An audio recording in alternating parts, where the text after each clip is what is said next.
எனக்கு ஒன்று புரியலை. திராவிட மாடல் ஆட்சியில் ஒருத்தன் என்னடான்னா பஸ்ஸில் ஃப்ரீ, பஸ் இலவசம் பெண்களுக்கு, அப்புறம் சாப்பாடு பள்ளிக்கூடத்தில் காலை உணவு மதிய உணவுலாம் தரமாக இருக்குதுன்னு ஒருத்தங்க விளம்பரம் பண்ணுறோம். அப்புறம் ஒருத்தங்க என்னடான்னா அந்த 5 ஆண்டுகளில் எத்தனையோ வளர்ச்சி, திராவிட சுவர் அப்படின்னு ஒருத்தன் விளம்பரம் பண்ணுறான். இன்னொருத்தன் பார்த்திங்கன்னா, அதாவது திராவிட ஆட்சியில் நாங்கள் வந்து அதை பண்ணியிருக்கோம் இதை பண்ணியிருக்கோம், ஸ்டாலின் வரட்டுமே தமிழ்நாடு மலரட்டுமே அப்படின்னு சொல்லி ஒருத்தன் விளம்பரம் பண்ணுறோம். இந்த விளம்பரம் பண்ணுறவங்களுக்கெல்லாம் நான் ஒன்று கேட்டுக்க விரும்புகிறேன். உண்மையிலேயே உங்களுக்கெல்லாம் மனசாட்சி இருக்கா இல்லையா?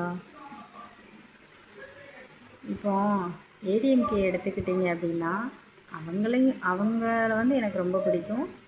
அம்மையார் ஜெயலலிதா இருந்த வரைக்கும். இப்போது வந்து அந்த ஆட்சி இல்லை, அந்த அரசியலமைப்பு அந்த கட்டமைப்புக்குள்ளே ஏடிஎம்கே இல்லை. ஐயா எடப்பாடியார் சொல்கிறாரு, நான் வந்து அம்மா உணவகத்தை அம்மா ஏற்படுத்தினாங்க, நான் அதை தடையில்லாமல் செஞ்சிட்ருக்கேன். கண்டிப்பாக உண்மை தான், இல்லைன்னு சொல்லலை, தடையில்லாமல் செஞ்சார். ஆனால் அம்மையாரோட அந்த பெண்கள் பாதுகாப்பு, மக்களுக்கு தேவையான நல்ல விஷயங்கள் எல்லாமே அந்த அம்மா ஜெயலலிதா அம்மா இருந்ததோடு முடிஞ்சு போச்சு. நான் வந்து தீவிர ஜெயலலிதா அம்மாவோட ரசிகை, எம்ஜிஆருடைய தீவிர ரசிகை. நான் கடந்த ஆட்சி வரைக்கும் அம்மையார் இறக்குற வரைக்கும் நான் வாக்களித்தது அனைத்து இந்திய அதிமுக கட்சிக்கு மட்டும்தான். அதன் பிறகு இந்த நாட்டில் என்னென்ன நடக்குது எல்லாம் நம்ம பார்த்துட்டு தான் இருக்கோம். அதனால் உற்று கவனிங்க.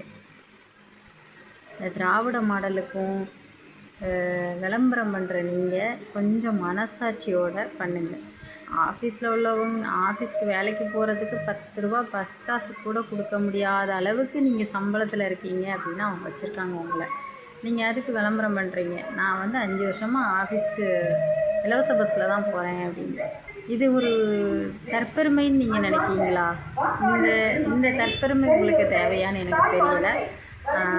ஏதோ காசுக்காக நீங்கள் விளம்பரத்தில் நடிக்கீங்க, இருக்கட்டும். பெண் குழந்தைகளுக்கு நிறைய அப்யூஸ்மெண்ட் இங்கே நடக்குது. எதுக்காவது சரியான தண்டனை கொடுத்துருக்குதா இந்த அரசு? சொல்லுங்களா? நீங்கள் நடிக்கிற உங்கள்கிட்ட தான் நான் கேட்க வேண்டியது இருக்குது. அதே மாதிரி இந்த மக்கள்கிட்டையும் நான் நிறைய கேட்குறேன். காசு வாங்காமல் யாராவது வாக்கு செலுத்தியிருக்கீங்களா? ஓட்டுக்கு காசு வாங்காமல். நான் இதை வந்து தைரியமாக சொல்லுவேன், ஏன்னா நான் இது வரைக்கும் ஓட்டுக்கு காசு வாங்கினது கிடையாது.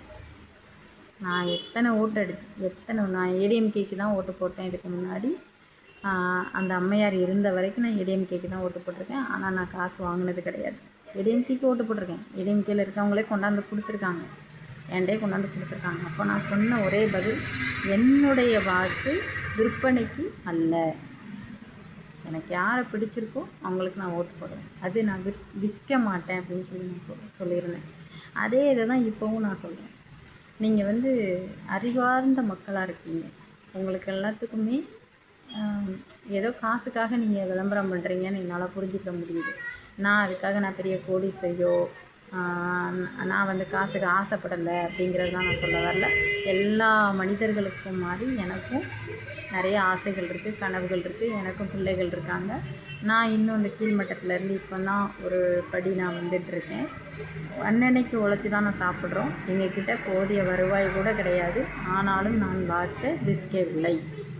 இதே நான் தமிழ்நாட்டு மக்கள்கிட்ட நான் சொல்லுவேன். நாம் தமிழர் கட்சின்னு ஒருத்தங்க வந்து நிற்காங்க. எனக்கு சீமான் பற்று கொண்டு பேசுகிறேன்னு நீங்கள் நினைக்கக்கூடாது. நான் இப்போவே சொல்லிட்டேன். ஜெயலலிதா அம்மாவை நான் புகழ்ந்து சொன்னதுக்கு காரணம் அவங்க மேலே எனக்கு ஏற்பட்ட பற்றுதல் அதிகம். ஆனால் சீமான் அண்ணனை வந்து எனக்கு பிடிக்காது. ஆனால் சீமான் அண்ணனுடைய கொள்கை இருக்குது பாருங்கள், அது அவர் மேடைக்கு மேடை பேசுகிறாரு. விதைத்தவன் தூங்கலாம், விதைகள் தூங்காது. உண்மைதான். அவர் விதைச்சிக்கிட்டே இருக்கார். இன்றைக்கி அது தூங்காமல் எழுந்து முளைச்சிக்கிட்டே இருக்குது. அதை நான் கண்கூட பார்த்துக்கிட்டே இருக்கேன்.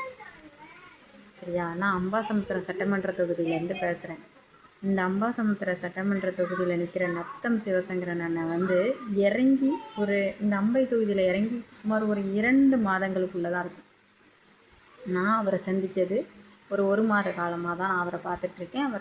அவருடைய வாக்கு சேகரிக்கும் முறையை நான் வந்து கவனிச்சுக்கிட்டு இருக்கேன். அவருடைய சேனலை பார்க்கேன், நேரில் பார்க்குறேன். அவர் என் மக்கள்கிட்ட எப்படி பேசுகிறாருன்னு நான் பார்க்குறேன். எல்லாமே நான் பார்த்துட்ருக்கேன்.